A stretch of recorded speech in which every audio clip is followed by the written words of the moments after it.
Coaching वाला के online platform पर सभी विद्यार्थियों को मेरा प्यार भरा नमस्कार। आप सभी का इस प्लेटफॉर्म पर हार्दिक स्वागत और अभिनंदन। मैं हूं आपका दोस्त अर्जुन। हम लोग आपके लिए एक आर्थिक समीक्षा की सीरीज़ लेकर के आए थे। उसके पहला चैप्टर और दूसरा चैप्टर के वीडियो पहले आप लोगों ने उन वीडियो पे बहुत ज़्यादा प्यार और स्नेह दिया।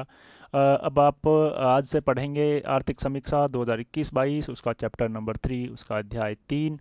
और अध्याय 3 हम पढ़ते हैं। अध्याय 3 का नाम है ग्रामीण विकास एवं पंचायती राज, रूरल डेवलपमेंट एंड पंचायती राज। आइए देखते हैं ग्रामीण विकास क्या होता है और पंचायती राज क्या होता है। ग्रामीण विकास में गांवों से संबंधित जितनी भी योजनाएं हैं, जितने भी कार्यक्रम हैं, गांवों के विकास से संबंधित, वो सारी पढ़ेंगे। और इसी चैप्टर का दूसरा पार्ट हम पढ़ेंगे पंचायती राज के रूप में। तो आइए शुरू करते हैं अध्याय 3। अध्याय 3 का भाग फर्स्ट में ग्रामीण विकास और ग्रामीण विकास से संबंधित सारी सरकारी योजनाएं, चाहे वो योजनाएं केंद्र सरकार की हो, चाहे वो योजनाएं राज्य सरकार की हो। आइए देखते हैं। तो सबसे पहले हम देखते हैं कि केंद्र सरकार द्वारा राजस्थान में कौन कौन सी ग्रामीण विकास को लेकर के योजनाएं चलाई जा रही है। फिर उन योजनाओं में से प्रत्येक का हम डिटेल में अध्ययन करेंगे। सबसे पहले देखिए, केंद्र सरकार में भी क्या आपको बता दूं, पहले सरकार के 2 स्तर होते हैं। थोड़ी सी हल्की सी जानकारी के लिए मैं आपको बता देता हूं कि भारत में संघात्मक शासन व्यवस्था है।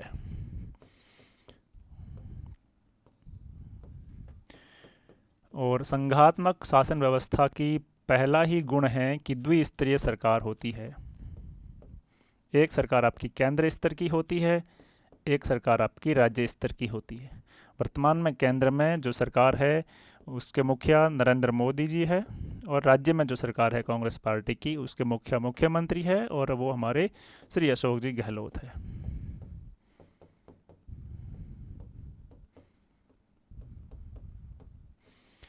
तो राज्य में केंद्र सरकार द्वारा चलाई जाने वाली कौन कौन सी योजनाएं हैं, कौन कौन सी योजनाएं सेंट्रल गवर्नमेंट उनका इम्प्लीमेंटेशन स्टेट में करती है, और उसके अलावा राज्य सरकार कौन कौन सी योजनाएं राज्य में ग्रामीण विकास से संबंधित चलाती है, वो इस चैप्टर में हम अध्ययन करेंगे।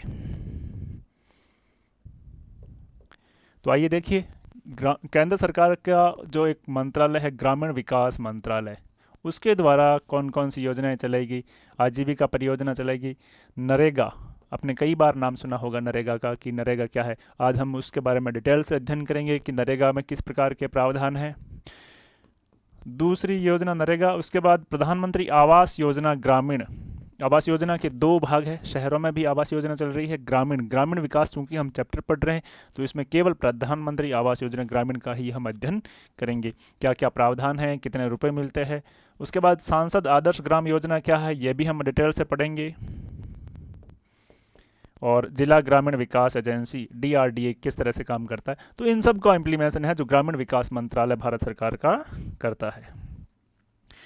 अगले में हम देखेंगे कि सांख्यिकी एवं कार्यक्रम मंत्रालय, उसके द्वारा कौन कौन सी योजनाएं चलाई जा रही है।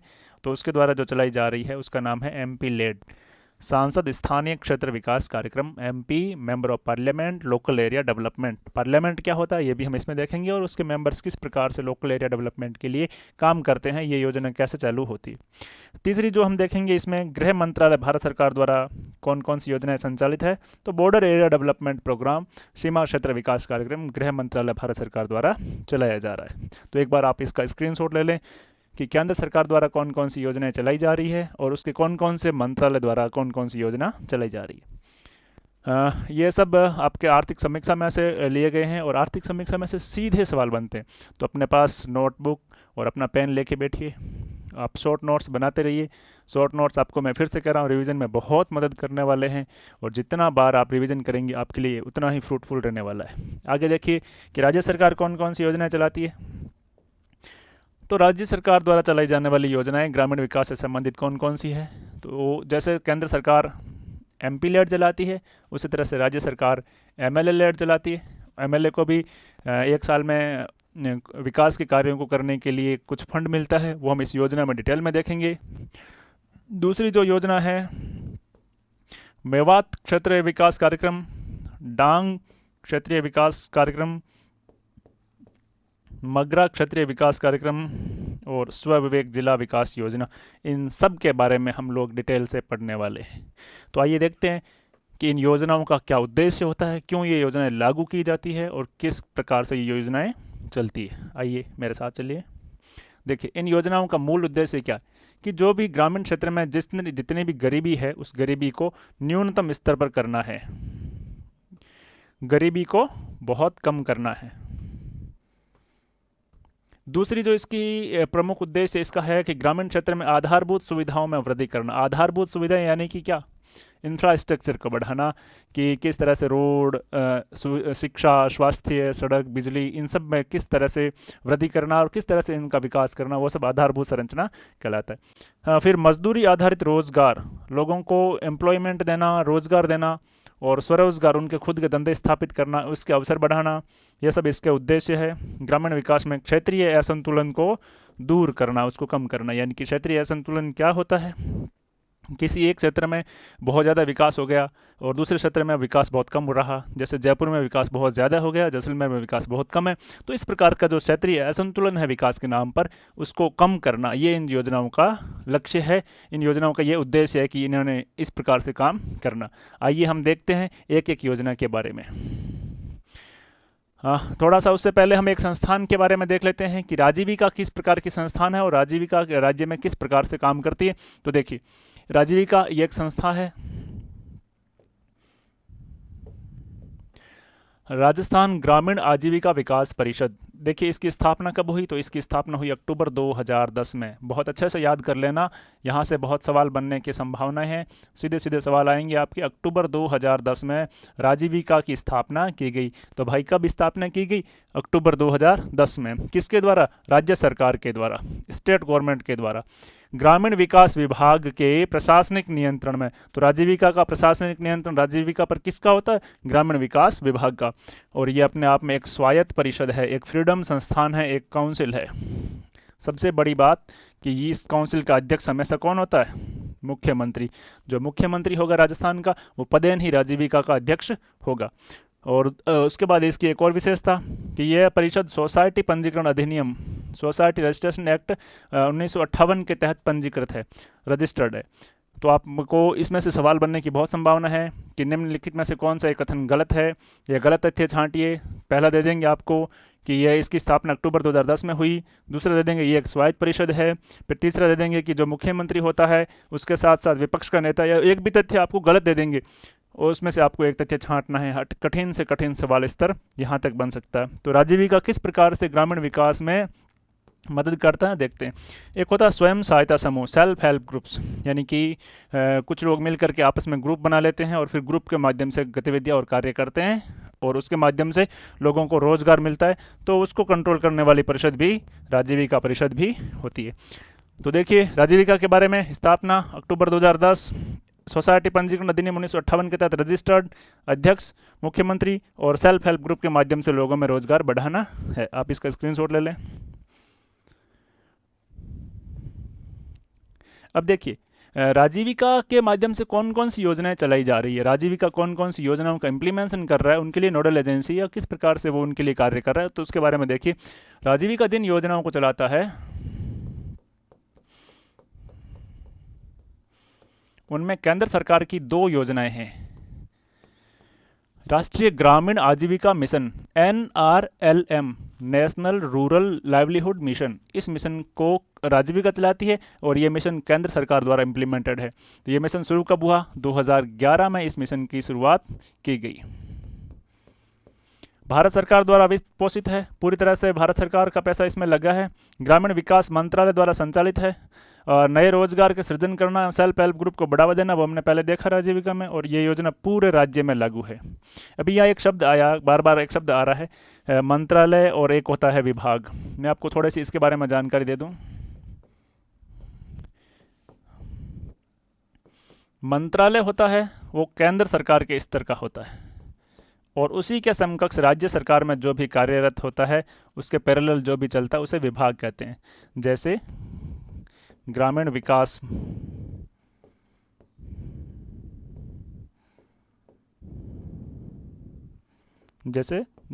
विकास मंत्रालय,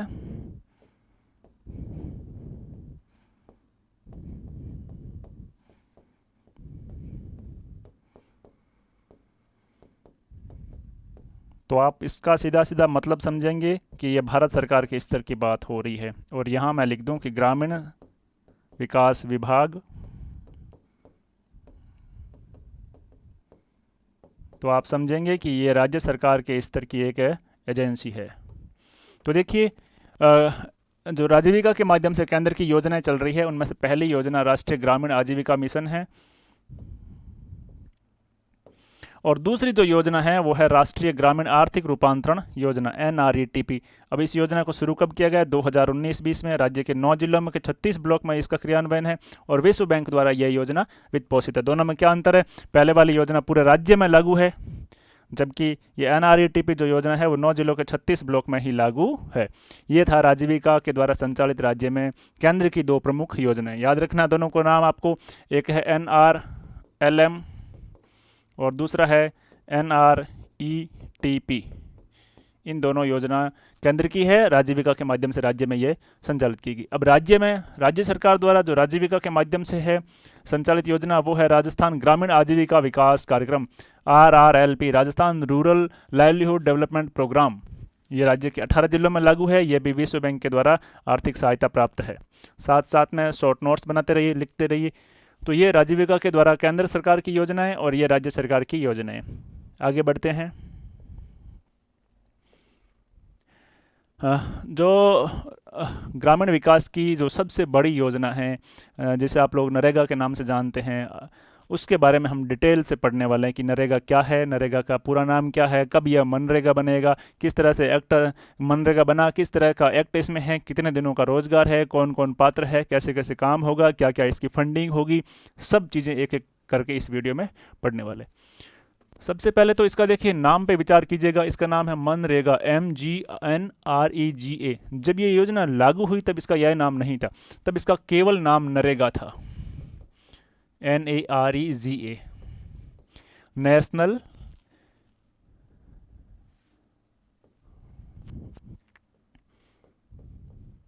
जब ये योजना लागू हुई तब इसका नाम केवल नरेगा था, NREGA, national rural employment guarantee act, यानी कि राष्ट्रीय ग्रामीण रोजगार गारंटी योजना। रोजगार की पूरी गारंटी इसमें दी गई थी कि आपको एक्ट बना करके भारत सरकार ने कानून बनाया और उसके माध्यम से लोगों को रोजगार देने का काम भी किया गया। कानून कब बना? तो एक्ट बना आपका 2005 में। शॉर्ट नोट्स इस तरह से बना लीजिएगा। एक्ट कब बना? 2005 में, ठीक है ना। और इसमें आपको रोजगार की गारंटी दी गई है कि 100% रोजगार दिया जाएगा। दूसरी जो बात है, ये योजना लागू कब हुई? तो ये योजना 2 फरवरी 2006 से नरेगा की योजना है जो पूरे भारत में लागू की गई। जब लागू की गई तब नरेगा था, फिर इसे 2 अक्टूबर 2009 को महात्मा गांधी के जन्मदिन के अवसर पर इसका नाम महात्मा गांधी राष्ट्रीय ग्रामीण रोजगार गारंटी योजना कर दिया गया। नरेगा से मनरेगा कब बना? तो उत्तर होगा 2 अक्टूबर 2009 को। कौन से विभाग द्वारा यह संचालित है? तो भारत सरकार के ग्रामीण विकास मंत्रालय द्वारा यह योजना संचालित है। तो अभी तक आपको ये याद होगा कि एक्ट 2005 में बना और ये योजना 2 फरवरी 2006 से लागू हुई। 2 अक्टूबर 2009 को इसका नाम महात्मा गांधी के नाम पे मनरेगा किया गया। ये अभी तक की आपने इतना सारा पढ़ा है। आगे देखते हैं। हाँ, ग्रामीण विकास मंत्रालय भारत सरकार द्वारा चलाई जाती है। न्यूनतम 100 दिन का रोजगार, और यहाँ एक बात ध्यान रखना, प्रत्येक व्यक्ति को नहीं है, ये प्रत्येक परिवार को है। हर एक परिवार को कम से कम 100 दिनों का रोजगार देने की गारंटी की योजना इसमें की गई है। अगली बात, केवल ग्रामीण क्षेत्र के लिए है। शहरों में इस प्रकार की योजना का कोई भी प्रावधान नहीं है। शहरी लोगों के लिए किसी भी प्रकार का नरेगा में रोजगार का प्रावधान नहीं है। हालांकि इस बजट में राज्य सरकार ने यह घोषणा की है कि हम एक ऐसी स्कीम लेके आएंगे नरेगा के जैसे, जो शहरों में भी काम, शहरों के लोगों को भी रोजगार दिलाए। केवल वयस्क लोग ही रोजगार के पात्र होंगे। इसका मतलब है कि जो लोग 18 वर्ष की उम्र पार कर चुके हैं वो लोग ही इसके तहत पात्र होंगे, उनको ही रोजगार प्रदान किया जाएगा। ऐसा नहीं कि घर में एक छोटा बच्चा है, नरेगा के तहत नाम लिखो और आप अपना उस पर नरेगा पे चले जाओ, उसका नाम नहीं लिखा जाएगा। अकुशल प्रकार की अनस्किल्ड टाइप की जो श्रम मजदूरी है वो देय होगी। आप कहोगे कि मुझे कंप्यूटर चलाना आता है, मुझे नरेगा में रोज़गार दीजिएगा, मैं कुछ कंप्यूटर का काम कर लूँगा, तो नहीं, ये ऐसा नहीं होगा। आपको अकुशल प्रकार की यानी कि शारीरिक श्रम का जो प्रकार है उस प्रकार का आपको मजदूरी देय होगी। तो देखिए, वयस्क सदस्य होना जरूरी है। 100 दिन का रोजगार किस पे? एक परिवार को। अकुशल श्रमिक,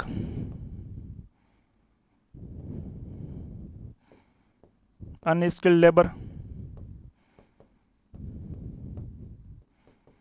ये सब योजना इस योजना का भाग है।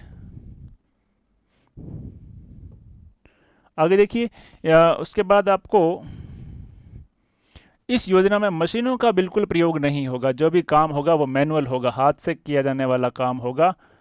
मशीनों का प्रयोग नरेगा में नहीं होगा। दूसरा, ग्राम पंचायत के सभी स्थानीय निवासी इस योजना के अंतर्गत पंजीकरण हेतु योग्य है। दो शब्द आए हैं, एक तो ग्राम पंजीकरण और एक ग्राम पंचायत के स्थानीय निवासी, यानी कि जो व्यक्ति जिस ग्राम पंचायत का सदस्य है वो उसी ग्राम पंचायत में रोजगार हेतु पात्र होगा। और दूसरा, उसको रोजगार के लिए पंजीकरण करवाना पड़ेगा, पहले रजिस्ट्रेशन करवाना पड़ेगा। क्या प्रोसेस है? एक और विशेषता है कि इसमें जितने भी रोजगार दिए जाएंगे उनमें से 1/3 रोजगार महिलाओं के लिए रिजर्व होंगे, महिलाओं के लिए वो आरक्षित होंगे। ग्राम पंचायत स्तर पर पंजीकरण करवाना और पंजीकरण के 15 दिन में फोटो युक्त जॉब कार्ड निःशुल्क जारी किए जाएंगे। प्रोसेस क्या है रोजगार प्राप्त करने की? पंजीकरण करवाना। कहाँ पर? ग्राम पंचायत स्तर पर। और पंजीकरण के 15 दिन के भीतर आपको निःशुल्क जॉब कार्ड दिया जाएगा और उस जॉब कार्ड मिलने के बाद आपको आवेदन करना पड़ेगा। आवेदन करना अनिवार्य है और आवेदन के 15 दिन के भीतर आपको रोजगार उपलब्ध करवाने की गारंटी दी गई है। कौन उपलब्ध करवाएगा? ग्राम पंचायत। और यदि 15 दिन के भीतर रोजगार उपलब्ध नहीं होता तो आपको बेरोजगारी भत्ता दिया जाएगा। बेरोजगारी भत्ता कौन देगा? राज्य सरकार। देखते हैं, आपको एक तो पहले पंजीकरण करवाना पड़ेगा। पंजीकरण के बाद 15 दिन के भीतर आपको जॉब कार्ड दिया जाएगा। जॉब कार्ड के बाद आपको आवेदन करना पड़ेगा और आवेदन के बाद 15 दिन के भीतर आपको रोजगार दिया जाएगा।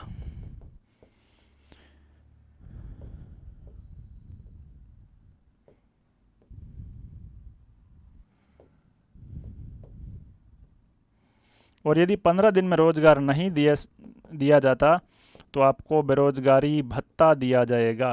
बेरोजगारी भत्ता भी प्रदान किया जाएगा। ये अभी तक की सारी हमने शॉर्ट नोट्स के रूप में बनाए हैं। आगे देखते हैं। 1/3 महिलाएं होनी जरूरी है। आगे देखते हैं। अब आपको रोजगार कहाँ दिया जाएगा? ऐसा नहीं कि हमने ग्राम पंचायत ने तय कर लिया कि आपको 15 किलोमीटर आगे जाके काम करना, नहीं। ग्राम पंचायत की परिधि के 5 किलोमीटर के भीतर भीतर आपको उपलब्ध काम करवाया जाएगा। और यदि 5 किलोमीटर से दूरी अधिक है तो आपको 10% अधिक मजदूरी मिलेगी, एक्स्ट्रा चार्ज आपको मिलेगा 10% से। कब, किस कंडीशन में? जब 5 किलोमीटर से ज़्यादा दूरी पर काम आपको अवेलेबल करवाया गया। किए गए कार्य के आधार पर मजदूरी का भुगतान किया जाता है। जितना काम आप करेंगे उतनी ही आपको मजदूरी देय होगी। ये सबसे बड़ी महत्वपूर्ण बात है कि ग्राम सभा कार्यों के चयन एवं वार्षिक कार्य योजना तैयार किए जाने हेतु अधिकृत है। जो वार्षिक कार्य योजना बनाएंगे और किसको क्या कार्य देना है इसका तय कौन करेगा? ग्राम सभा। मैं आपको थोड़ी सी बताऊं कि ग्राम सभा और ग्राम पंचायत में अंतर होता है।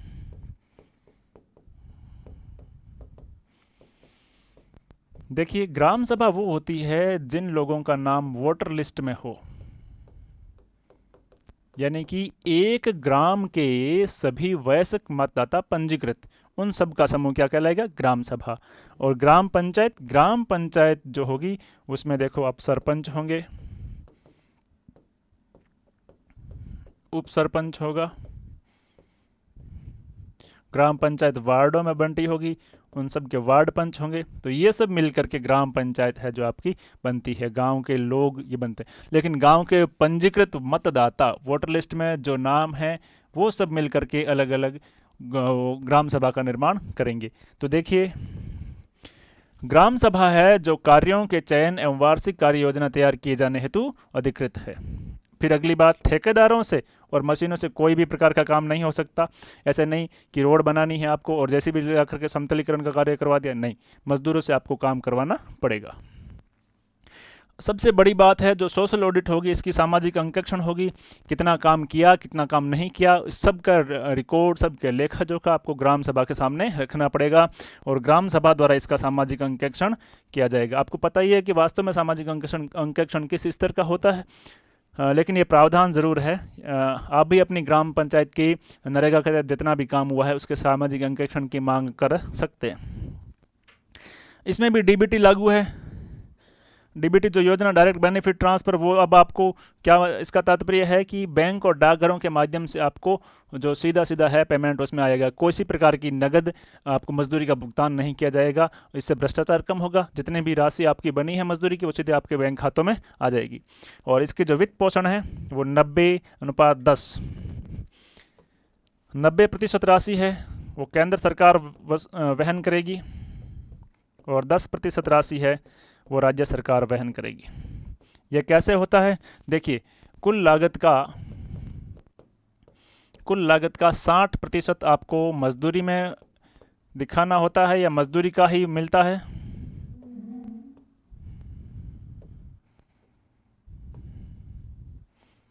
कुल लागत का कितना? 60%।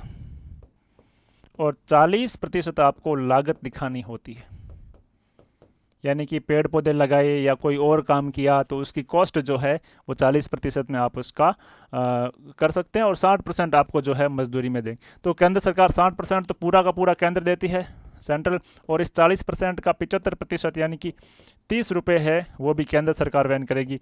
तो ये 60 + 30 ये 90%, और जो शेष है वो 10% राज्य सरकार के द्वारा वहन किया जाएगा। तो फंडिंग वित्त पोषण का पैटर्न है 90:10। आगे बढ़ते हैं। नरेगा योजना में अगली जो विशेषता है वो कार्यस्थल पर पीने के पानी, छाया, प्राथमिक चिकित्सा सुविधा और शिशु पालना गृह की व्यवस्था भी किया जाना आवश्यक है। अब राजस्थान के संदर्भ में देखिए क्या क्या विशेष है। तो राज्य सरकार ने यह तय किया कि हम सभी लोगों को 25 दिन का अतिरिक्त रोजगार देंगे। तो राजस्थान में 125 दिनों का रोजगार देने का प्रावधान किया गया है। राज्य सरकार पर इस 25 दिन के अतिरिक्त रोजगार का 750 करोड़ रुपये, 750 करोड़ रुपये व्यय होगा। राज्य की 3 जनजातियाँ सहरिया, खेरुआ और कथोड़ी, सहरिया और खेरुआ रहते हैं 12 जिलों में और कथोड़ी है उदयपुर जिले में। इन जनजातियों को 200 दिन का रोजगार, और इसके साथ ही राज्य के दिव्यांग जनों को भी 200 दिन के रोजगार का प्रावधान भी राज्य सरकार अलग से कर रही है। इसके अलावा इस नए वाले जो बजट आया है, इस बजट में राज्य सरकार ने, मैंने आपको पहले ही बताया कि नए बजट में शहरी क्षेत्र के लोगों के लिए भी ये योजना लागू की जाने की घोषणा की गई है। तो उम्मीद करता हूँ आपको मनरेगा योजना बहुत अच्छे से याद रही होगी। देखिए, एक्ट बना 2005 में, 2 फरवरी 2006 को ये लागू हुआ। 2 अक्टूबर 2009 को महात्मा गांधी के नाम पे इसका नाम मनरेगा किया गया। वयस्क की पात्र है, 100 दिन का रोजगार दिया जाएगा। अकुशल श्रमिक का 1/3 महिलाओं के लिए रोजगार है। इसके अलावा इसमें सोशल ऑडिट का भी प्रावधान है। फंडिंग पैटर्न 90:10 है। आपको सबसे पहले पंजीकरण करवाना पड़ेगा। पंजीकरण के बाद आपको जॉब कार्ड अलॉट होगा निःशुल्क। जॉब कार्ड के बाद आपको आवेदन करना पड़ेगा। आवेदन करने के भीतर आपको 15 दिन के अंदर अंदर रोजगार दिया जाएगा, और रोजगार नहीं देता है तो राज्य सरकार आपको बेरोजगारी भत्ता भी देगी। 5 किलोमीटर की परिधि के अंदर अंदर काम मिलना ज़रूरी, नहीं तो 10% एक्स्ट्रा मजदूरी। ग्राम सभा कार्यों का तय करेगी कि क्या क्या कार्य करने हैं। तो ये सारी योजनाएं आपको नरेगा के तहत है वो याद करनी है, वो आपको याद रखना है। आगे बढ़ते हैं अगली योजना की तरफ। प्रधानमंत्री आवास योजना ग्रामीण। प्रधानमंत्री आवास योजना ग्रामीण क्षेत्रों में लोगों को मकान बनाने के लिए प्रधानमंत्री आवास योजना चलाई गई है। ये योजना कब लागू हुई? 20 नवंबर 2016 को। 20 नवंबर 2016 को ये योजना लागू हुई। किसके द्वारा? तो भारत सरकार के ग्रामीण विकास मंत्रालय के द्वारा। चूंकि हमारे चैप्टर का नाम ही ग्रामीण विकास और पंचायती राज है, तो इसलिए ग्रामीण विकास मंत्रालय द्वारा भी ये योजना क्रियान्वित की जा रही है। अब इस योजना में पात्रता का आधार क्या होगा, किस आधार पे व्यक्ति को मकान बनाने का पैसा जो मिलेगा, तो वो आधार है सेक, सोशियो इकोनॉमिक सेंसस, सामाजिक आर्थिक एवं जाति जनगणना 2011। पहले इसका आधार था बीपीएल, लेकिन बीपीएल में चूंकि सभी गरीब लोग उसमें शामिल नहीं थे, इसलिए इसका आधार लिया गया सेक 2011। उसके आंकड़ों के आधार पर कोई भी व्यक्ति इसकी पात्रता के लिए योग्य रहेगा। लाभार्थी का चयन सेक के आधार पे। अब कितना रुपए मिलेगा, तो 1,20,000 रुपये आपको मिलेगा मकान निर्माण के लिए, और वो भी अलग अलग किस्तों में। एक बार डीपीसी तक आपका मकान आएगा, पहली किस्त आएगी, फिर अलग मकान आएगा, इस अलग किस्त आएगी, इस तरह से 2-3 किस्तों में मिलता है। उसके साथ साथ आपको 12,000 रुपये की राशि स्वच्छ भारत अभियान के तहत शौचालय निर्माण हेतु, स्वच्छ भारत अभियान के तहत 12,000 रुपये की राशि है, वो शौचालय निर्माण के लिए भी इसमें मिलती है। तो कुल मिलाकर के कितनी राशि मिली, 1,32,000 रुपये इसमें राशि देने का प्रावधान है। अब इसको मनरेगा से भी जोड़ा गया है कि कोई भी लाभार्थी है, वो उसका मकान बन रहा है तो वो अपने मकान पर ही काम कर सकता है, और उसको 90 दिन की मजदूरी, जो दैनिक मजदूरी है, नरेगा के तहत दी जाएगी। नरेगा के तहत वो काम अपने मकान पर करेगा मजदूर के रूप में, और उसको जो राशि है वो 90 दिन का जो मजदूरी दिवस है वो नरेगा योजना के तहत दिया जाएगा। इस योजना की फंडिंग क्या है, 60:40। अधिकांश योजनाओं में आपको राज्य और केंद्र के बीच में, राजस्थान और सेंट्रल के बीच में 60:40 दिखेगा। नरेगा में याद रखना है 90:10 है। और पहले इस योजना का नाम था इंदिरा आवास योजना, और इस योजना का नाम बदल करके कर दिया गया प्रधानमंत्री आवास योजना ग्रामीण। आप इसका स्क्रीनशॉट ले लें। तो अभी तक हमने इस वीडियो में पढ़ा राजीविका क्या है, राजीविका कैसे काम करती है, राजीविका कौन कौन सी योजनाएं चलाती है, उसके द्वारा केंद्र सरकार और राज्य सरकार की अलग अलग क्या क्या योजनाएं हैं, क्या क्या उनके नाम हैं, वहाँ से आपके प्रश्न आ सकता है। फिर हमने देखा कि इन योजनाओं के उद्देश्य क्या है, क्या टारगेट्स है, क्यों बनी गई, फिर आजीविका आप अपने आप में संस्थान क्या है, कैसे ये काम करती है, नरेगा क्या है, और प्रधानमंत्री आवास योजना ग्रामीण क्या है, इन सब के बारे में हमने इस वीडियो में देखा।